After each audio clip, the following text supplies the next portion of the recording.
CBSE ने पूछे। तो आज हम ऐसे ही 2, 3, 5 मार्क्स के क्वेश्चन डिस्कस करेंगे और मेरा विश्वास मानिएगा इस वीडियो को देखने के बाद आपका कॉन्फिडेंस इंक्रीज होगा, आपको सर्किल चैप्टर आसान लगेगा। इसके अलावा सर्किल्स का वन शॉट वीडियो भी हमारे चैनल्स की प्लेलिस्ट में पड़ा है, तो जाकर के वहां से एनसीईआरटी वाले पूरे के पूरे कॉन्सेप्ट, एनसीईआरटी एक्सरसाइज के सभी क्वेश्चन मैंने करवाए हैं। तो इस पर्टिकुलर वीडियो में एनसीईआरटी के क्वेश्चंस तो नहीं होंगे, लेकिन स्टैंडर्ड मैथ के पॉइंट ऑफ व्यू से काफी ज्यादा इंपॉर्टेंट क्वेश्चन यहां पर डिस्कस करूंगा। तो सबसे पहला सवाल आपका सामने है, आप लोग देख सकते हैं कि एक ट्राइंगल आपको दिख रहा होगा और इस ट्राइंगल में हमें गिवन है कि ABC is the right angle triangle which is right angled at C. जो एंगल सी पर क्या है हमारा बच्चों, राइट एंगल्ड है, यानी कि ये हमारे पास 90 डिग्री का एंगल है, ठीक है। और इसके बाद एबीसी ट्राइंगल की साइड्स की लेंथ गिवन है, यानी कि हमको गिवन है एबी जो है हमारे पास ये सी लेंथ का है, बीसी जो है इसकी लेंथ हमारे पास ए गिवन है, और जो हमारे पास AC है इस पूरे की लेंथ हमारे पास B गिवन है। तो ABC हमारे पास साइड्स की लेंथ है। एक बार मैं यहां पर इस चीज को लिख देता हूं ताकि आपको क्लियरली समझ में आ जाए। AB जो कि हाइपोटेनस है उसकी लेंथ C है, और BC जो कि आपके पास एक तरीके से बेस बोरिया जो भी ये A है, और AC की लेंथ हमारे पास यहां पर बच्चों आपको B यूनिट गिवन है। ये सारी चीजें यहां पर हमको गिवन है। आपको एक्चुअल में ये प्रूफ करना है, फाइंड करना है कि radius of circle A plus B minus में C/2 होगा। बहुत सारे बच्चे देखते ही घबरा जाएंगे, अरे सर ये क्वेश्चन कैसे करेंगे सर, रेडियस निकालना है। इतना घबराने की बात नहीं है, चीजों को लाइटली लेना सीखो। क्वेश्चंस को देखते ही घबरा गए तो फिर तो पक्का से सॉल्व नहीं होगा। सबसे पहली चीज आप यहां पर ध्यान से अगर ऑब्जर्व करोगे तो आपको एक चीज नजर आएगी कि ये जो OBCD है ये एक तरीके से हमारे पास क्या है, OBCD OECD अगर मैं देखूं OECD तो ये बेसिकली हमारे पास एक स्क्वायर है, ठीक है। ये सब लोग इधर पे फोकस करिएगा। OECD ये हमारे पास एक स्क्वायर है, OECD इज अ स्क्वायर। अब सर जी स्क्वायर आप क्यों बोल रहे हो, आप ही बताइए मैं क्यों स्क्वायर बोल रहा हूं। क्योंकि भाई आपको पता है कि ये जो रेडियस R है ये इसके बराबर, क्लियर, ये एंगल 90 डिग्री, ये एंगल 90 डिग्री, ये एंगल 90 डिग्री, चारों एंगल्स 90 डिग्री। ऑब्वियस सी बात है कि अपोजिट एंगल्स अपोजिट साइड्स बराबर, तो ये भी R ये भी R, तो ये एक OECD हमारे पास एक स्क्वायर बन जाएगा। क्या बन जाएगा, स्क्वायर। और अगर ये स्क्वायर बन गया तो अब आप क्या बोल सकते हैं, स्क्वायर की सभी साइड्स की लेंथ बराबर होती है। दैट मींस कि OE लेंथ जो हमारे पास होगी, यानी कि जो OE होगा इक्वल टू EC होगा, इक्वल टू CD होगा, और इक्वल टू हमारे पास OD, ये सभी लेंथ हमारे पास R के बराबर यानी कि रेडियस ऑफ सर्किल के बराबर होगी। आई बात समझ में या नहीं आई, यहां तक क्लियर है। चलिए अब इसके बाद आपको दूसरी इंपॉर्टेंट पॉइंट क्या पता है सर्किल के बारे में, कि जब भी हम सर्किल पर किसी एक्सटर्नल पॉइंट से टेंजेंट ड्रॉ करते हैं तो वो जो टेंजेंट होती है वो बराबर लेंथ की होती है। मींस अगर मैं यहां से बात करूं तो जो BF टेंजेंट होगी, BF टेंजेंट जो होगी वो आपके पास BD के बराबर हो जाएगी, BD के बराबर हो जाएगी। आई बात समझ में। इसी तरीके से जो AF टेंजेंट होगी आपके पास वो हमारे पास किसके बराबर हो जाएगी, AE के बराबर हो जाएगी, AE के बराबर। ये बहुत बेसिक चीजें हैं कि भाई जब भी हम एक्सटर्नल पॉइंट से किसी सर्किल पर दो टेंजेंट ड्रॉ करते हैं तो वो बराबर होती है लेंथ में। किसमें होती है, लेंथ में बराबर। और ये चीज मैंने आपको अच्छे से एक्सप्लेन भी किया हुआ है अगर आप वन शॉट वीडियो को जाकर के देखेंगे। तो BF equal to BD equal to और AF इक्वल टू AE। अब एक छोटी सी चीज ऑब्जर्व करेंगे, हमको पता है कि टोटल BC की लेंथ क्या है। टोटल BC की लेंथ अगर हम देखें तो इधर ही पर मेंशन मैं कर देता हूं ताकि आप लोग क्लियरली देख पाए। टोटल BC की लेंथ हमारे पास A है, BC इक्वल टू हमारे पास क्या है, A।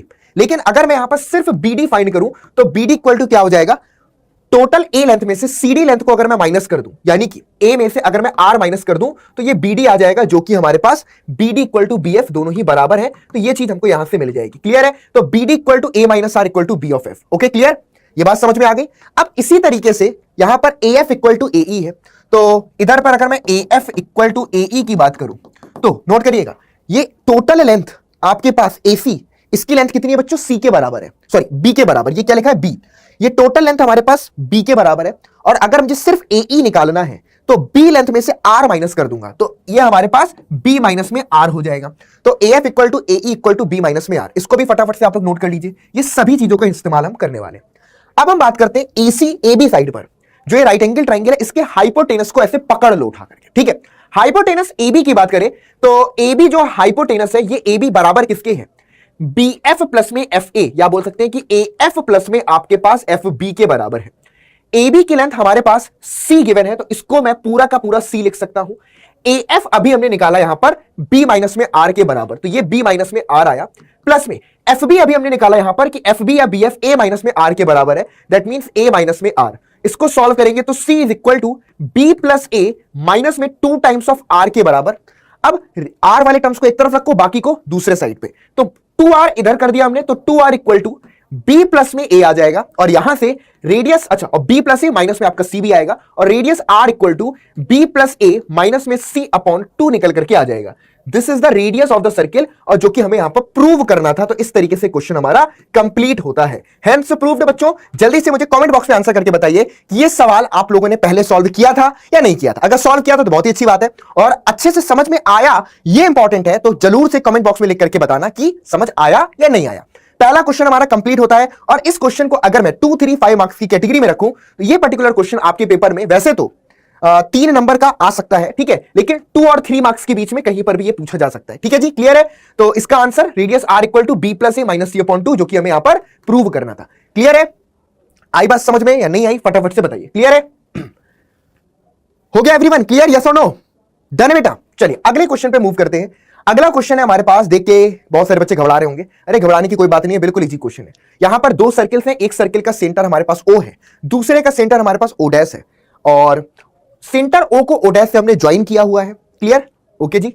और या हम ऐसे भी बोल सकते हैं कि हमने ऐसे ज्वाइन कर लिया। फिर ए भी एक टेंजेंट है, जो कि पहले सर्किल और दूसरे दोनों पर ही कॉमन टेंजेंट है। इसी तरीके से CD भी दोनों के लिए कॉमन टेंजेंट है, क्योंकि ए भी टेंजेंट सेंटर O वाले सर्किल को A पर टच करती है और ये इसको B पर टच कर रही है। तो AB is the common tangent and CD is also common tangent. यहां तक तो बात समझ में आई गई होगी। क्लियर है? अब हमें प्रूव करना है बच्चों कि O डैश आर कोलिनियर, यानी कि ये जो 3 पॉइंट O है, E है और O डैश है, ये तीनों के तीनों पॉइंट एक ही लाइन पर है, कोलिनियर है। ये चीज हमें यहां पर प्रूव करना है। इस पर्टिकुलर क्वेश्चन में अगर मैं बात करूं तो 9th क्लास का एक बहुत ही सिंपल सा एक थ्योरम, और हम बोल सकते हैं कि आपने लीनियर पेयर एक्सियम आपने पढ़ी थी कि एक ही लाइन पर जो एंगल बनते हैं उनका सम 180 डिग्री होता है। तो अगर एक लाइन पर बनने वाले एडजेसेंट एंगल का सम 180 डिग्री है, तो जो नॉन कॉमन साइड है वो एक लाइन फॉर्म करती है। तो इसी का यहां पर हम इस्तेमाल करेंगे। बहुत ही ध्यान से समझिएगा इस क्वेश्चन को। क्लियर? तो सबसे पहली चीज बच्चों, एक चीज अगर आप यहां पर ऑब्जर्व करेंगे कि AB और CD जब दो टेंजेंट एक दूसरे को ऐसे कट कर रही हैं, तो वर्टिकली अपोजिट एंगल तो बराबर होते हैं, मतलब कि ये वाला एंगल इसके बराबर हो जाएगा और ये वाला एंगल इसके बराबर। ये कॉन्सेप्ट सबको पता है कि when two lines are intersect each other at a unique point then vertically opposite angles are equal.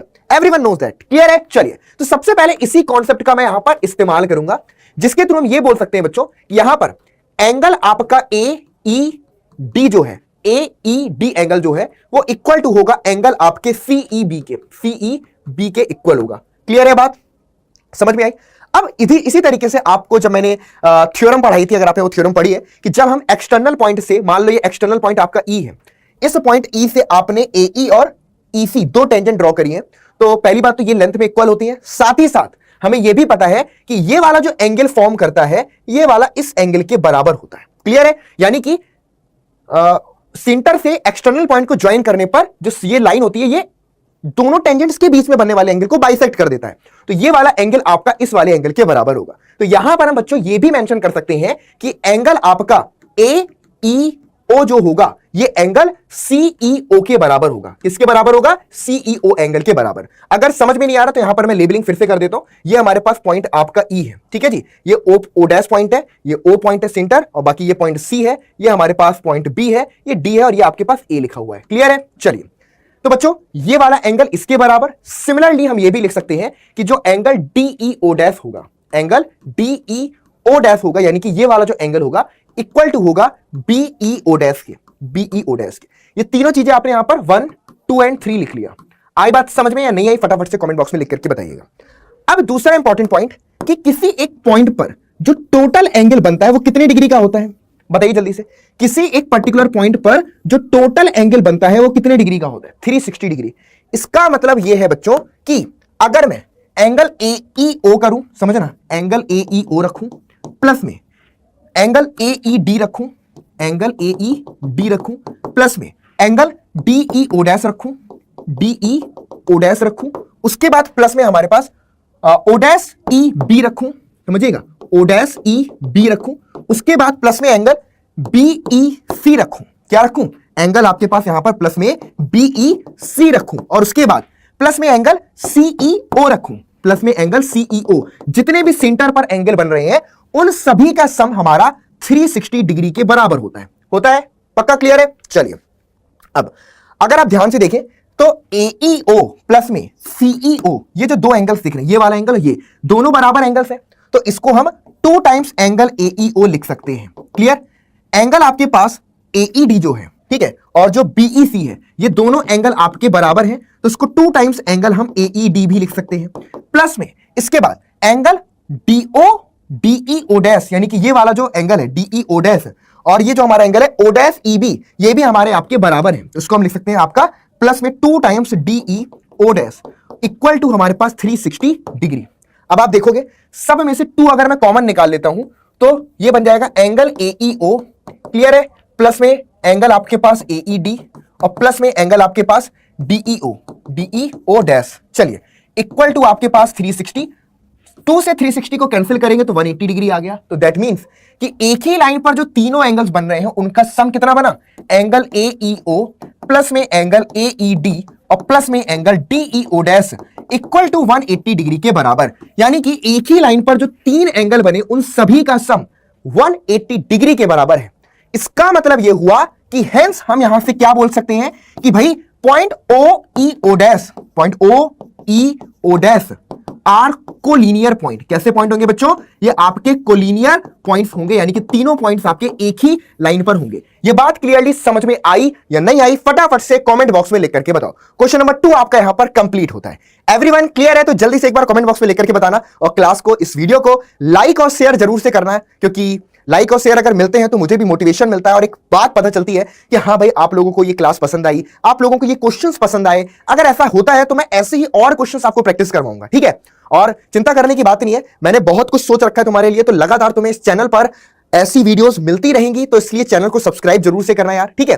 तो सेकंड क्वेश्चन हमारा कंप्लीट होता है और हमने ये प्रूव कर दिया कि ओ ई ओ डैश ये तीनों पॉइंट हमारे कोलिनियर पॉइंट्स होंगे। कैसे पॉइंट होंगे, कोलिनियर। चलिए सेकंड क्वेश्चन कंप्लीट है, तो अब हम मूव करते हैं अपने तीसरे बेहतरीन सवाल की ओर। एनसीईआरटी एग्जाम्पलर का यह सवाल 2022 में आया हुआ क्वेश्चन है, और यह क्वेश्चन एनसीईआरटी एग्जाम्पलर के एग्जाम्पल सेक्शन से आया था।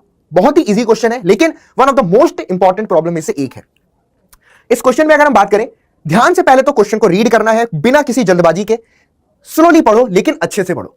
क्वेश्चन में क्या बोल रहा है, पोइट्री की तरह पढ़ते हैं कि if a circle touches the side BC of a triangle ABC, एक सर्किल है जो एबीसी ट्राइंगल की साइड बीसी को टच करता है एट पी, किस पॉइंट पर, एक पॉइंट पी पर टच करता है, and extended sides AB and AC at Q and R, और अगर मैं इसी साइड AB को Q तक एक्सटेंड कर दूं और AC को अगर मैं R तक एक्सटेंड कर दूं, तो एक्सटेंडेड साइड को Q और R पर टच करता है। फिगर अपने आप पे सब कुछ बता रहा है, तो फिगर को देखकर आपको समझ में आ ही रहा होगा, ठीक है। क्वेश्चन में पूछ रहा है कि प्रूव दैट, पूछ कह रहा है प्रूव करवा रहा है कि ये जो AQ साइड की लेंथ है, AQ ये हमारे पास 1/2 हाफ होगी BC plus CA plus AB। ऐसे भी पूछ सकता है कि AQ साइड की लेंथ ट्राइंगल ABC के पेरीमीटर का हाफ होगी, या इस तरीके से लिख करके भी पूछ सकते हैं। क्वेश्चन बहुत इजी है, और इस चैप्टर की एक ही थ्योरम है जिसको हम किंग थ्योरम बोल रहे हैं भाई, कि 90% से ज्यादा क्वेश्चन में यही चीज आपकी बार बार अप्लाई होती है। वो क्या है भाई, सबसे पहली चीज तो आप ये देख सकते हैं कि जो AQ है वो आपके पास A ऑफ R के बराबर होगा। क्लियर है, क्योंकि एक्सटर्नल पॉइंट से जब हम किसी सर्किल पर 2 टेंजेंट ड्रॉ करते हैं तो वो क्या होते हैं, लेंथ में इक्वल होते हैं। क्लियर है, दैट मींस यहां पर हम लिख सकते हैं कि AQ must be equal to AR, AQ हमारे पास AR के बराबर होगा। ये बात क्लियर है, इसमें किसी को कोई डाउट नहीं है। चलो इसको मान लो इक्वेशन नंबर 1 मैंने बोल दिया, लिख लिया सबने, पक्का, ओके। चलिए अब अगर मैं आपसे बोलूं कि 2 टाइम्स AQ का मतलब क्या होता है, 2 टाइम्स AQ का मतलब होता है AQ प्लस में AR के बराबर। क्या इसमें किसी को कोई, सॉरी अब इसको थोड़ा सा और ब्रेक करके लिखूंगा ताकि बेहतर समझ पाओ। यार मुझे कोई जल्दबाजी करके तुम्हें कुछ भी नहीं पढ़ाना, मोटिव सिर्फ इतना है कि आराम से पढ़ो लेकिन समझो। 2 टाइम्स AQ बराबर AQ प्लस में आपका AQ बन गया। क्लियर है जी, कोई डाउट यहां पर? अब देखना, AQ AR के बराबर है, तो एक AQ को मैं AR से रिप्लेस कर सकता हूं कि नहीं कर सकता? यस और नो तुम लोग खुद ही कमेंट बॉक्स में लिख करके बताते रहना। तो 2 टाइम्स आपका AQ जो होगा वो हमारे पास AQ प्लस में AR के बराबर होगा, AQ प्लस में AR के बराबर होगा। It is clear or not? जल्दी से कमेंट बॉक्स में लिख करके बताइए, ठीक है जी। चलो अब देखना, अगर मैं AQ की बात करूं, AQ इसको मैं AB प्लस में BQ लिख सकता हूं। क्या लिख सकता हूं? AB प्लस में आपका BQ लिख सकता हूं। इसी तरीके से AR को मैं AC प्लस में CR लिख सकता हूं, AC प्लस में आपका CR लिख सकता हूं। अब फिर से ध्यान देना यहां पर कि भाई अगर पॉइंट B को अगर मैं ध्यान से समझूं, ये जो पॉइंट हमारे पास B है, क्लियर, ये जो पॉइंट हमारे पास B है और ये जो पॉइंट हमारे पास C है, ये भी तो एक एक्सटर्नल पॉइंट है। अगर ये एक्सटर्नल पॉइंट है तो इस एक्सटर्नल पॉइंट से BQ और BP 2 टेंजेंट होंगी। दैट मींस बच्चों कि जो BQ होगा वो आपके पास जो होगा BQ जो होगा वो BP के बराबर होगा, इसके बराबर होगा BP के। सिमिलरली जो CP होगा वो CR के बराबर होगा, जो CP होगा वो CR के बराबर। ये चीज क्या सभी को समझ में आ रही है कि एक्सटर्नल पॉइंट से BQ और BP दो टेंजेंट है, पॉइंट C से CP और CR दो टेंजेंट है। It is clear or not everyone? जल्दी से बताइए कमेंट बॉक्स में, क्लियर? तो BQ equal to BP and CP equal to CR। अब इसका इस्तेमाल मैं इधर पे करूंगा, यानी कि 2 टाइम्स AQ बराबर में AB एज इट इज लिखे रहने दिया, ठीक है। अब देखना BQ के प्लेस पर BP लिख दूंगा, क्या लिख दूंगा? BP, और साथ ही साथ CR के प्लेस पर CP लिख दूंगा। तो यहां से आपके पास CP लिख दिया और इधर पे ये AC हमारा एज इट इज लिखे रहने दिया। तो क्या कहानी बनी? ये AB एज इट इज लिखा रहा, BP प्लस CP मिलकर के BC बन जाएगा और ये आपके पास AC बन जाएगा। तो बच्चों 2 टाइम्स AQ बराबर AB plus BC plus AC, तो यहां से AQ must be equal to 1/2 times आपका AB प्लस में आपका BC प्लस में आपका AC। It is clear or not? और ये हमने बच्चों प्रूव कर दिया कि जो AQ साइड होगी वो पूरे ट्राइंगल के, ABC ट्राइंगल के पेरीमीटर का हाफ होगी। पेरीमीटर का क्या होगी? हाफ। तो तीसरा क्वेश्चन हमारा कंप्लीट होता है और ये हमने आपका प्रूव कर दिया, हेंस प्रूव्ड। यस और नो? समझ में आया नहीं आया ये बात तो मुझे कमेंट बॉक्स में ही लिख करके बता सकते हो, कमेंट बॉक्स में लिखना। और भी जो आप लोग चाहते हो, देखो मैंने आपसे बोला ना कि ये वीडियो आई सिर्फ उन बच्चों के लिए जिन्होंने मुझे बताया था कमेंट बॉक्स में कि सर मुझे इस पर्टिकुलर चैप्टर में प्रॉब्लम है। आई नो यार कि आप लोग के बोर्ड्स के पेपर है, बहुत सारे बच्चों ने ऑफलाइन कोचिंग्स भी पढ़ रखे हैं या हर जगह जाते हैं, तो उनके पास इतना वीडियो देखने का, बड़े बड़े मैराथन लेने का टाइम नहीं रहता। तो अगर आप मैराथन वगैरह नहीं ले सकते, कुछ नहीं ले सकते, फिर भी आपको कभी कुछ लग रहा है कि मुझे इस पर्टिकुलर चैप्टर में प्रॉब्लम है, शायद ये चीज मुझे कोई और नहीं बता सकता, तो मैं आपके लिए हूं। आप मेरे लेक्चर्स को आकर के देख सकते हैं। मैं ऐसे हर चैप्टर के इंपॉर्टेंट क्वेश्चंस, हॉट क्वेश्चन जिसको हम बोल सकते हैं, CBSE हॉट क्वेश्चंस, ऐसे क्वेश्चंस के लिए आपकी अलग अलग वीडियोस बनाने वाला हूं। चलिए आई बात समझ में? अब हम बच्चों मूव करते हैं अपने 4th क्वेश्चन की ओर। चौथा सवाल आपके सामने है और यह क्वेश्चन काफी ज्यादा शानदार, सुंदर सा दिखने वाला क्वेश्चन है और बहुत सारे बच्चे इस क्वेश्चन को सॉल्व करने में इसलिए परेशान हो जाते हैं कि भाई एक तो फिगर आधा तो डरा देता है कि यार फिगर इतना खतरनाक है तो क्वेश्चन कितना खतरनाक होगा। उसके बाद ये कुछ बड़े बड़े टर्म कि PA into PB equal to PN square minus AN square, PN square minus का AN square equal to OP square minus का OT स्क्वायर। अरे वाह भाई वाह। PA into PB equal to PT square. ये सारी चीजें आपसे यहां पर पूछ रहे हैं, कोई दिक्कत की बात नहीं मेरे दोस्त, आ जाओ समझते हैं ध्यान से। सबसे पहली बात, अगर आप क्वेश्चन को पढ़ो कि from an external point P, एक एक्सटर्नल पॉइंट P से हमने क्या किया, अ टेंजेंट PT, एक टेंजेंट आपका PT यहां पर ड्रॉ किया है। आपके पास सिंबल्स वापस से मेंशन कर देता हूं। ये हमारे पास T पॉइंट है, ये हमारे पास O सर्किल का सेंटर है, ये कोई पॉइंट Q है, ये पॉइंट A है और ये हमारे पास छोटू सा पॉइंट P है। क्लियर है? चलिए हाँ जी, PT and line segment PAB, और एक लाइन सेगमेंट PAB है, is drawn to a circle with centre O। Circle का सेंटर क्या है बच्चों? हमारे पास O है, ठीक है। ON is perpendicular on the chord. ये जो ON है, अच्छा N मिस हो गया, N को भी यहां पर लिख देता हूं, ये N हमारे पास परपेंडिकुलर है, ठीक है। ON is perpendicular to the chord AB। Then हमें प्रूव करना है A नंबर, B नंबर और C नंबर, यानी कि पहला दूसरा तीसरा पार्ट प्रूव करना है। तो सबसे पहले बेसिक चीजें जो हमें पता है उसको समझ लेते हैं। जब सर्किल के सेंटर से अपोजिट कॉर्ड पर हम परपेंडिकुलर ड्रॉ करते हैं, तो हमें 9th क्लास में एक चीज पढ़ाई गई थी कि अपोजिट कॉर्ड से जब सर्किल पर परपेंडिकुलर ड्रॉ किया जाता है तो वो उस कॉर्ड को बाइसेक्ट कर देता है, मतलब कि BN इक्वल टू NA हो जाएगा। ये चीज यहां पर मैं लिख देता हूं, कोई दिक्कत तो है नहीं, यानी कि BN इक्वल टू आपके पास NA हो जाएगा। ये दोनों लेंथ हमारे पास बराबर हो जाएंगी। क्लियर है? चलिए, इसके अलावा यहां पर और बाकी कुछ नया यहां से नजर आ रहा है और कुछ नया नजर नहीं आ रहा, कोई बात नहीं। सबसे पहले रिजल्ट पे मूव करते हैं। पहला रिजल्ट क्या है? PA इंटू में आपके पास PB, PA इंटू में आपके पास PB। अगर मैं PA की बात करूं तो देखना, PA ये लेंथ है, तो PA को मैं अगर देखना चाहूं तो PA को मैं आपके पास PB है ना माइनस में, अगर मैं इसको बात करूं, या ऐसे भी लिख सकता हूं कि PN माइनस में AN लिख सकता हूं। तो PA को पर्टिकुलर मैं यहां पर अगर चाहूं तो PN माइनस में आपके पास AN लिख सकता हूं। इसमें कोई दिक्कत किसी को भी नहीं होनी चाहिए। देखना ध्यान से, PA को मैंने क्या लिखा, ये जो PA लेंथ है इसको मैंने क्या लिखा कि PN में से AN को माइनस करोगे तो PA मिलेगा। चाहे तो यहां पर री एक्सप्लेन कर देता हूं, वापस से लिख देता हूं कि अगर हम PA की बात करें तो PA equal to PN minus में आपके पास AN हम लिख सकते हैं। क्लियर है? सिमिलरली अब बात करते हैं PB के रिस्पेक्ट में। तो PB को इधर पर लेकर के आए, PB क्या दिख रहा है बच्चों? P से B तक, तो PB को हम लिख सकते हैं आपके पास PN प्लस में BN। अब नोट करना यहां पर मैं PB को लिख सकता हूं आपके पास Pn प्लस में आपके पास Bn लिख सकता हूं, यानी कि Pn में Bn ऐड कर दूंगा तो पूरा Pb बन जाएगा। क्या बन जाएगा? पूरा Pb बन जाएगा। तो इसको मैं Pb को लिखूंगा आपके पास Pn प्लस में हमारे पास Bn लिख दिया, कोई दिक्कत? अब देखो जरा, ऊपर ही तो लिखा था कि जो Bn है ये An के बराबर है, यानी कि Bn को मैं An से रिप्लेस कर सकता हूं। तो इसका मतलब बना कि ये बना Pn माइनस का An, ओके, इनटू में Pn प्लस में आपका Bn को रिप्लेस कर दिया An से, Bn को An से रिप्लेस कर दिया, तो ये हमारे पास बन गया Pn का स्क्वायर माइनस में आपके पास An का स्क्वायर। तो हमारा रिजल्ट बच्चों यहां से प्रूव हो जाता है कि Pa इंटू में Pb बराबर में Pn स्क्वायर माइनस में An का square, that is our result number 1। पहला रिजल्ट हमारा प्रूव होता है। आई बात समझ में या नहीं आई? एक ही लाइन में आंसर आया है, कुछ भी घुमा फिरा करके यहां पर नहीं किया, तो इसका आंसर पहला रिजल्ट प्रूव होता है। First result is hence proved. जल्दी से मुझे यस और नो में आंसर करके बताइएगा, समझ में आया या नहीं आया, फटाफट से कमेंट बॉक्स में लिख करके बताओ दोस्त। क्लियर है? हो गया बच्चों, डन है। तो Pa इंटू में Pb equal to Pn square minus में An स्क्वायर, हेंस प्रूव। अब हम अपने सेकेंड रिजल्ट पर आते हैं। सेकेंड रिजल्ट में हमें क्या प्रूफ करवा रहा है, देखना।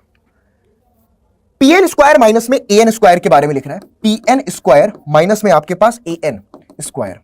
अब देखना जरा Pn स्क्वायर के बारे में देखते। Pn क्या है हमारे पास? अच्छा, Pn हमारे पास ये है, ठीक है, Pn हमारे पास ये है। Pn का स्क्वायर जो है हमारे पास माइनस में An, और An हमारे पास ये है, ठीक है जी। आप सभी को एक बात पता होगी जो कि हमारे पास किसके बराबर है? OP स्क्वायर माइनस में OT स्क्वायर के। बहुत बढ़िया। सबसे पहले अगर मैं ये राइट एंगल ट्राइंगल लेता हूं ONP, देख सकते हैं सभी लोग इस राइट एंगल ट्राइंगल को। अगर मैं यहां पर in right angle triangle ONP के बारे में बात करूं, ONP राइट एंगल ट्राइंगल है क्योंकि N पर तो राइट एंगल बन रहा है। यहां पर हमें पता है कि OP का जो स्क्वायर होगा, OP का जो स्क्वायर होगा वो किसके बराबर होगा? OP का स्क्वायर ON स्क्वायर प्लस में PN स्क्वायर के बराबर होगा। OP का जो स्क्वायर होगा हमारे पास वो ON स्क्वायर और प्लस में आपके पास PN यानी कि इसके स्क्वायर के बराबर होगा बाई पाइथागोरस थ्योरम। यहां पर ब्रैकेट में लिख सकता हूं by Pythagoras theorem. Pythagoras theorem सभी को मालूम है ना कि अगर हमारे पास कोई राइट एंगल ट्राइंगल है, because the angle ONP is equal to 90 degree, that's why we can say OP square equal to ON square plus में PN स्क्वायर। यहां से PN स्क्वायर की वैल्यू हमको क्या मिल जाएगी? आपका OP स्क्वायर माइनस में आपके पास ON का स्क्वायर। ये चीज यहां से नोटिस कर सकते हो। Let's suppose this is our equation number 1। आई बात समझ में या नहीं आई? बोलो हाँ या ना। थोड़ा सा इसीलिए मैंने ऐसे क्वेश्चन करवा रहा हूं ताकि आपको जो प्रैक्टिस पेपर वाला डर है ना, मैं ऐसे क्वेश्चंस करवा दूंगा तो मैं प्रैक्टिस पेपर का डर खत्म हो जाएगा कि यार लेकर के आओ यार, जो भी क्वेश्चन है दम तो बना लो, है ना, ऐसे बोलना है दम तो पेपर बना लो, हम खड़े यहां पर, क्या है कर लोगे ज्यादा से ज्यादा। चलो तो यहां पर PN square equal to OP square minus का ON स्क्वायर, ये PN स्क्वायर। अब सिमिलरली यहां पर अगर मैं ट्राइंगल ONA की बात करूं, right angle triangle, in triangle ONA में जहां पर एंगल आपके पास ONA कितने डिग्री का है? 90 डिग्री का है। तो अगेन बाय पाइथागोरस थ्योरम यहां पर OA का जो स्क्वायर होगा वो किसके बराबर होगा बच्चों? ON स्क्वायर प्लस में AN square, ON square plus में आपके पास AN स्क्वायर के बराबर हो जाएगा कि नहीं? तो यहां से अगर मैं AN स्क्वायर की वैल्यू निकालूं तो AN स्क्वायर की वैल्यू OA स्क्वायर माइनस में ON स्क्वायर के बराबर आ जाएगी। किसके बराबर आ जाएगी? OA स्क्वायर माइनस में ON स्क्वायर के। This is our equation number 2। अब ध्यान से समझना, जो सेकंड पोर्शन में PN का स्क्वायर लिखा है माइनस में AN का स्क्वायर लिखा है, तो यहां से PN स्क्वायर की वैल्यू जब सब्स्टिट्यूट करोगे तो बनेगा OP स्क्वायर माइनस में ON स्क्वायर। अब इसमें से माइनस में AN स्क्वायर कर रहे हो तो ये बनेगा माइनस में OA स्क्वायर और प्लस में आपके पास ON स्क्वायर। ये ON स्क्वायर से ये कैंसिल आउट। हाँ जी, अब बताओ क्या ये OA लेंथ OT के बराबर नहीं है? दोनों तो सर्किल की रेडियस है कि नहीं बच्चों बताइए? जो OA लेंथ है वो OT के बराबर नहीं होगी, बिकॉज सर्किल की रेडियस तो बराबर लेंथ की होती है। तो इसका मतलब ये हुआ कि अगर OA बराबर OT, क्योंकि ये सर्किल की रेडियस है, क्या है मेरे भाई? ये सर्किल की रेडियस है, तो that means OA equal to OT equal to R। तो इसका मतलब क्या हुआ? OA को मैं OT लिख सकता हूं, तो यहीं पर अगर मैं चाहूं तो इसी प्लेस पर मैं लिख सकता हूं OP का स्क्वायर माइनस में OA के प्लेस पर OT का स्क्वायर। अब अगर आप ध्यान से देखिए तो यही तो आपको प्रूव करना था कि PN स्क्वायर माइनस में AN स्क्वायर जो होगा वो आपका OP स्क्वायर माइनस में आपके OT स्क्वायर के बराबर होगा। ये सेकंड रिजल्ट भी प्रूव हो गया, हेंस प्रूव्ड, हेंस प्रूव्ड। बोलो बेटा आया या नहीं आया सेकंड रिजल्ट, जल्दी से नोट करके बताना क्या ये रिजल्ट क्लियर हुआ या नहीं हुआ। ठीक है बच्चों, यानी कि पी एन स्क्वायर माइनस में A N square equal to OP square minus में आपका ओटी स्क्वायर। एवरीवन यस और नो, जल्दी से कमेंट बॉक्स में अपना आंसर लिख करके बताइए। पी एन स्क्वायर माइनस का A N square equal to OP square minus में आपका ओटी का स्क्वायर। क्लियर है? चलिए, दो रिजल्ट तो हमने प्रूव कर लिए, अब बारी है तीसरे रिजल्ट की। ठीक है, तीसरा रिजल्ट अगर हम ध्यान से देखें तो तीसरे रिजल्ट में क्या है कि भैया पी ए इंटू पीबी जो होगा, यानी कि पी ए इंटू में पीबी, वो किसके बराबर प्रूफ करना है हमें? आपका पीटी स्क्वायर के। चलिए, तो अभी अगर मैं सेकंड रिजल्ट से बात करूं तो सेकंड रिजल्ट में OP square minus OT square. आपको पता है कि अगर मैं राइट एंगल ट्राइंगल ओटीपी को लेता हूं, clear, in right angle triangle OTP जिसमें एंगल ओटीपी आपके पास 90 डिग्री का है। ओटीपी वाला ओटीपी नहीं, वन टाइम पासवर्ड वाला नहीं है, ट्राइंगल में ओटीपी एंगल 90 डिग्री है। तो यहां से अगर ये हमारा 90 डिग्री का एंगल है, कितने डिग्री का एंगल है नोट करना सभी लोग, 90 डिग्री एंगल को इस तरीके से सिंबल्स कर दिया करो ताकि एग्जामिनर को भी समझ में आ जाए। ठीक है, क्योंकि कई बार एग्जामिनर को खुद नहीं आता तो पता ही नहीं चलता उसको ये एंगल कितना है 90 डिग्री। तो इसकी अपोजिट साइड हाइपोटेनस, तो ओपी स्क्वायर यहां से क्या बनेगा? चलो इधर से अगर मैं बात करूं तो हम लिख सकते हैं कि ओपी का जो स्क्वायर होगा वो हमारे पास ओटी स्क्वायर प्लस में टीपी स्क्वायर के बराबर होगा। तो यहां से टीपी स्क्वायर की वैल्यू हमारे पास ओपी स्क्वायर माइनस में ओटी स्क्वायर के बराबर आ जाएगी। आई बात समझ में कि नहीं? टीपी स्क्वायर बराबर ओपी स्क्वायर माइनस में ओटी स्क्वायर। तो बच्चों अब देखना वन बाय वन, पहले रिजल्ट से प्रूफ किया कि पी ए इंटू पीबी बराबर है पी एन स्क्वायर माइनस में ए एन स्क्वायर। दूसरे रिजल्ट से प्रूफ किया कि पी एन स्क्वायर माइनस में ए एन का स्क्वायर ओपी स्क्वायर माइनस में ओटी स्क्वायर के बराबर है। तो हम यहां से लिख सकते हैं कि पी ए इंटू पीबी बराबर आपका पी एन स्क्वायर माइनस में आपके पास ए एन स्क्वायर, और P N square minus A N square from second result equal to OP square minus का OT square, OP square minus में OT square. तो बच्चों अब OP square minus OT square किसके बराबर है? टीपी के स्क्वायर के। तो इसके प्लेस पर ये लिख सकते हो यहां पर, तो ये बन जाएगा आपके पास पी ए इंटू में आपके पास पीबी इक्वल टू हमारे पास टीपी का होल स्क्वायर। तो पी ए इंटू में पीबी इक्वल टू टीपी का होल स्क्वायर। थर्ड रिजल्ट भी हमारा प्रूव हो गया, हेंस प्रूव्ड। जल्दी से मुझे कमेंट बॉक्स में लिख करके बताइए क्या तीनों रिजल्ट आपके प्रूव हुए या नहीं हुए, जल्दी से नोट करके बताना। तीसरे रिजल्ट में क्या था? पी इंटू पीबी के बारे में बोल रहा था कि ये हमारे पास टीपी स्क्वायर के बराबर प्रूव करना है। तो पहले रिजल्ट से पी इंटू पीबी बराबर P N square minus A N square, दूसरे रिजल्ट से P N square minus A N square की value OP square minus OT square. अब हमने यहां से निकाला कि OP square minus OT square equal to TP square. तो दैट मींस कि P A into PB equal to आपके पास टीपी स्क्वायर। तो ये चीज हमें यहां से तीसरा रिजल्ट भी प्रूव होता है। आई बात समझ में या नहीं आई? फटाफट से कमेंट बॉक्स में लिख करके बताइए क्लियर है या नहीं है? एवरीवन यस और नो, सबको क्लियर है? चलो तो बच्चों इस तरीके के क्वेश्चंस आपको थोड़े से एग्जाम के पॉइंट ऑफ व्यू से और अच्छे से प्रैक्टिस करने होंगे। चलिए अब यहां पर एक सवाल है जो कि ये क्वेश्चन आप सभी के सामने है, बहुत ध्यान से समझिएगा। लास्ट क्वेश्चन हमारे हॉट क्वेश्चंस की सीरीज का, जिसमें हमें क्या है बच्चों, एनसीईआरटी एग्जाम्पल का ये सवाल है जिसमें बोल रहा है कि O is the centre of a circle. O क्या है? सर्किल का सेंटर है। ऑफ रेडियस 5 सेंटीमीटर, सर्किल की रेडियस हमारे पास 5 सेंटीमीटर गिवन है। P is a point such that OT equal to 13 centimetre. OT की लेंथ यानी कि सेंटर से एक्सटर्नल पॉइंट की लेंथ हमारे पास 13 सेंटीमीटर मेंशन है।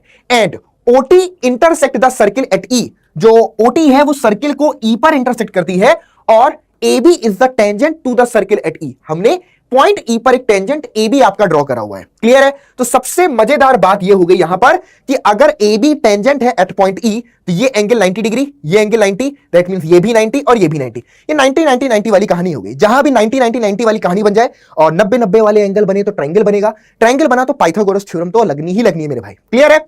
पाइथागोरस थ्योरम भले ही तुम्हारे सिमिलरिटी ऑफ ट्रायंगल से या ट्रायंगल वाले चैप्टर से डिलीट हो गई हो, लेकिन जो बचपन में तुम पढ़ते आ रहे हो ना पाइथागोरस प्रमेय, पाइथागोरस थ्योरम, किसका स्क्वायर हाइपोटेनस का स्क्वायर बाकी की दो साइड्स के स्क्वायर के सम के बराबर होता है, ये बहुत यूजुअली हर क्वेश्चन में यूज हो ही जाता है। चलिए तो अब हमें यहां पर लेंथ ऑफ AB फाइंड करना है कि ये जो साइड AB है इसकी लेंथ क्या होगी।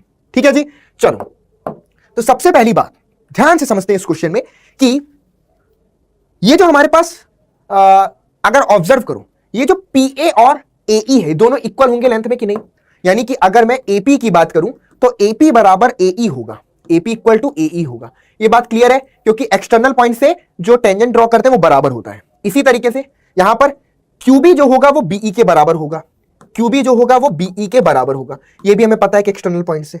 अच्छा जी, अब एक बात और ध्यान से समझना, अगर आप ट्रायंगल AET को लेते हो और दूसरा ट्राइंगल अगर आप यहां पर लेते हो, एक सिंपल सी बात पता है ना कि TP और TQ दो टेंजेंट है। जब दो टेंजेंट किसी एक्सटर्नल पॉइंट से ड्रॉ की गई है तो ये लेंथ तो बराबर होती ही है, साथ ही साथ ये वाला जो एंगल होता है, मतलब कि ये पर्टिकुलर एंगल इस पर्टिकुलर एंगल के भी बराबर होता है। तो दिमाग से समझना कि अगर मैं बोलूं कि ये वाला एंगल इसके बराबर, ये वाला एंगल इसके बराबर और ET equal to ET common side है, ET equal to ET common side है, तो इसका मतलब क्या हुआ? इसका मतलब क्या हुआ बेटा? जल्दी से बताओ कमेंट बॉक्स में कि अगर ये वाला एंगल इसके बराबर, ये वाला एंगल इसके बराबर, तो क्या हुआ? इसका मतलब यह हुआ कि ट्राइंगल आपका AET जो होगा, ट्राइंगल आपका AET जो होगा वो कॉन्ग्रुएंट होगा किसके बच्चों? ट्राइंगल BET के, ट्राइंगल BET के कॉन्ग्रुएंट। और किस कॉन्ग्रुएंस रूल से? ये कौन सा कॉन्ग्रुएंस रूल है? दो एंगल और एक साइड, दो एंगल और एक साइड, मतलब कि ASA congruence rule, ASA congruence rule से ये ट्राइंगल आपके कॉन्ग्रुएंट हो जाएंगे। तो AET और BET ये दोनों ही ट्राइंगल आपके कॉन्ग्रुएंट होंगे और यहां पर आप लिख सकते हैं CP/CT के थ्रू कि भाई AE और BE दोनों बराबर होंगे, यानी कि AE की लेंथ आपका BE की लेंथ के बराबर होगा। यहां से यह भी पता चल गया कि भाई ये वाली लेंथ हमारे इस वाली लेंथ के बराबर है। क्लियर है? नोट कर सकते हो तो नोट कर लो जल्दी जल्दी जल्दी, या फिर कोई दिक्कत की बात नहीं है। आपको ये सारी क्लास की स्लाइड्स और जो PDF है वो हमारे टेलीग्राम चैनल पर मिल जाएगी। तो टेलीग्राम चैनल का लिंक डिस्क्रिप्शन बॉक्स में है, उसको जरूर से डाउनलोड कर लेना, क्योंकि वहां पर इंपॉर्टेंट क्वेश्चंस की PDF और जो हमारी क्लास के नोट्स हैं, क्लास की स्लाइड्स हैं, वो सब उस टेलीग्राम चैनल पर मिलती हैं। तो जितने भी बच्चे इस वीडियो को देख रहे हो, वीडियो के बाद डिस्क्रिप्शन में जाकर के टेलीग्राम को डाउनलोड करना, वहीं से क्लास की स्लाइड्स और जितने भी इंपॉर्टेंट क्वेश्चंस हैं वो सब PDF वगैरह वहां पर आपको मिलती रहेगी। पर्सनली मैं खुद इस चैनल को देखता हूं, किसी भी बच्चे का मैं बीच बीच में खुद भी एक मैसेज छोड़ता हूं जिसके नीचे बच्चों के कमेंट्स आते हैं। तो एक कम्युनिकेशन बना हुआ है, यानी कि आपको कम्युनिकेट करने के लिए क्लास के बाद भी हम हमेशा अवेलेबल है। तो टेलीग्राम चैनल जरूर से डाउनलोड कर लीजिएगा, मतलब अपने आप में उसको हमारे चैनल को सब्सक्राइब कर लीजिएगा। चलिए, तो AE बराबर BE बन गया, यहां तक क्लियर हो गया बात। अब इसको समझते, ध्यान से फोकस करना इस जगह पर बच्चों कि ये जो हमारे पास, अगर मैं लेट करता हूं कि लेट सपोज, ठीक है, ध्यान से समझना, अगर मैं थोड़ी देर के लिए ये लेट कर लेता हूं, सोचो मैंने लेट कर लिया कि ये जो PA है और इक्वल टू AE है, अगर मैं इसको मान लो X लेट कर लूं, X लेट कर लूं, तो सबसे पहली बात क्या हो जाएगा यहां से कि OE की लेंथ कितनी है हमारे पास? सर्किल की रेडियस तो हमें मालूम है 5 सेंटीमीटर है, और ये पूरा OT जो लेंथ है हमारे पास 13 सेंटीमीटर है। तो एक बात मुझे बताएंगे कि ये E से T तक की लेंथ क्या हो जाएगी? ET बराबर क्या हो जाएगा? 13 माइनस का 5 कर दो, यानी कि 8 सेंटीमीटर के बराबर। कितना आ जाएगा? पॉइंट E से T तक की लेंथ हमारे पास 8 सेंटीमीटर बन जाएगी। क्लियर है? तो अगर मैं AET राइट एंगल ट्राइंगल की बात करूं, in right angle triangle AET, जिसमें एंगल हमारे पास AET आपके पास 90 डिग्री का है, ठीक है, तो इधर से AT का जो स्क्वायर होगा, AT का जो स्क्वायर होगा वो किसके बराबर होगा? AE स्क्वायर प्लस में TE के बराबर। किसके बराबर हो जाएगा? AE स्क्वायर प्लस में आपके पास TE के बराबर, TE स्क्वायर के बराबर। ठीक है जी? हाँ जी, अच्छा, ये चीज क्लियर है। इसी तरीके से एक और इंपॉर्टेंट पॉइंट, आपका जो ट्राइंगल OPT होगा, ट्राइंगल आपका OPT होगा, ये भी राइट एंगल ट्राइंगल होगा। क्लियर है? ये भी राइट एंगल ट्राइंगल होगा। OPT भी कैसा ट्राइंगल है? Right angle triangle. तो अगर ये एंगल हमारा 90 डिग्री का है, ये एंगल 90 डिग्री का है, तो बच्चों यहां से हम लिख सकते हैं कि OT का जो स्क्वायर होगा, OT का जो स्क्वायर होगा वो OP स्क्वायर प्लस में आपके पास TP स्क्वायर के सम के बराबर होगा। तो भाई OT की लेंथ हमारे पास कितनी है? टोटल लेंथ हमारे पास 13 है, तो 13 का स्क्वायर और OP हमारे पास 5 का स्क्वायर प्लस में TP स्क्वायर, यहां से TP स्क्वायर बराबर 169 माइनस का 25, यानी कि 144 के बराबर। तो TP की लेंथ हमको 12 सेंटीमीटर आ जाएगी। TP बराबर कितना आ जाएगी बच्चों? 12 सेंटीमीटर। तो ये लेंथ हमने 12 लिख दिया। तो अब यहां से अगर TP की लेंथ 12 है तो बच्चों बताइए AT की लेंथ कितनी हो जाएगी? 12 में से x माइनस कर दो, कितना हो जाएगी? 12 में से x, क्योंकि हमने AP की लेंथ को यहां पर x सिलेक्ट किया है, तो इस तरीके से AT की लेंथ यहां पर भी अगर मैं चाहूं तो लिख दूं, तो 12 में से x माइनस करोगे तो 12 माइनस में x बन जाएगी। क्लियर है? बोलो यस और नो? बहुत बढ़िया। तो अब यहां पर AT की लेंथ कितनी होगी बच्चों? 12 माइनस में x का whole square equal to AE की लेंथ हमारे कितनी है बच्चों? हाँ जी, AE हमने निकाला है ना। अच्छा, AE हमें यहां पर फाइंड करना है। क्लियर? AE स्क्वायर हमें निकालना है। उसके बाद TE की लेंथ हमारे पास कितनी हो जाएगी? T से E तक की लेंथ, यानी कि आपके पास 8 का स्क्वायर। चलो, अच्छा AE को भी बेसिकली हमने यहां पर x सिलेक्ट किया है, तो दैट इज वेरी गुड कि अगर मैं यहां पर इसको x का स्क्वायर ही लिखूं तो मामला आसान हो जाएगा। पूछो कैसे? स्क्वायर ओपन किया 12 माइनस एक्स का होल स्क्वायर 144 प्लस में आपका एक्स स्क्वायर माइनस में 24 times of x equal to x square plus में आपके पास 64। तो यहां से एक्स स्क्वायर से x square cancel out, 24 times of x equal to 144 minus में 64 दैट इज इक्वल टू 4 में से 4 कैंसिल आया 0, 14 में से 6 आया यहां पर 8, तो 24x इक्वल टू 80, तो x must be equal to 80 upon में 24। तो यहां से अगर हम डिवाइड करें तो कितना बन जाएगा 420 यहां से बना और ये बना हमारे पास 46, ठीक है। फिर 2 से किया तो यहां से आया 10 अपॉन में 3, कितना है 10/3। x की लेंथ हमारे पास 10/3 आ गई। कितनी आ गई? x की लेंथ हमको 10/3 मिल गई। आपसे क्या पूछा गया था? आपसे पूछा गया था कि अगर AE की लेंथ हमारे पास कितनी है 10/3, तो बताओ बच्चों AB बराबर कितना होगा? तो AB की जो लेंथ होगी वो 2 टाइम्स AE के बराबर होगी, बिकॉज AB एक्चुअल में किसके बराबर है? AE प्लस में EB के बराबर। और हमने ये ऑलरेडी प्रूव कर दिया है कि AE और BE दोनों बराबर हैं। दैट मींस कि AB बराबर 2 टाइम्स AE, तो AB इक्वल टू 2 इंटू में AE जो कि हमने लेंथ निकाली आपके पास 10/3, ठीक है। दैट मींस 20 अपॉन में 3 इसका आंसर बनेगा। तो AB must be equal to 20/3, और अगर आप चाहो तो 6.66 इसकी अप्रोक्सीमेट वैल्यू आ जाएगी। तो AB हमसे पूछा था find the length of AB, तो AB की लेंथ 20/3 इसका आंसर आएगा। तो क्वेश्चन थोड़ा सा बड़ा था, लेकिन ये क्वेश्चन अगर आपके पेपर में आ गया तो सोचो कितनी बड़ी बात है कि जिस क्वेश्चन को आप लगा के गए वही सवाल पेपर में आ जाए। इससे बड़ी बात हो सकती है? नहीं। तो ऐसे क्वेश्चन करवाने का सिर्फ एक मोटिव था कि जो प्रैक्टिस पेपर के आप कह रहे थे ना कि सर इस टाइप के क्वेश्चन की प्रैक्टिस करवा दो, तो मैंने इसलिए ऐसे क्वेश्चन आपको करवाए हैं, ठीक है। तो ये क्वेश्चन हमारे पास बेस्ड है प्रैक्टिस पेपर के पर, जो प्रैक्टिस पेपर्स आए थे उन पर बेस्ड है, ठीक है, ताकि आप अच्छे तरीके से ऐसे क्वेश्चन को समझ लीजिए। तो हमारे पास answer AB equal to 20/3 centimetre निकल करके आएगा। आई होप ये सबको क्वेश्चन बढ़िया से समझ में आए होंगे। तो ट्राइंगल्स का हमारा कंप्लीट होता है, अब सॉरी सर्कल्स का हमारा ये कंप्लीट होता है। अब अगली वीडियो किस टॉपिक पर मोस्ट इंपॉर्टेंट क्वेश्चन की बनाऊं ये कमेंट बॉक्स में लिख करके जरूर से बताइएगा, और क्लास को सभी दोस्तों के साथ शेयर करना मत भूलना। मिलते हैं नेक्स्ट क्लास में, तब तक के लिए goodbye, take care to all of you, thank you so much to everyone.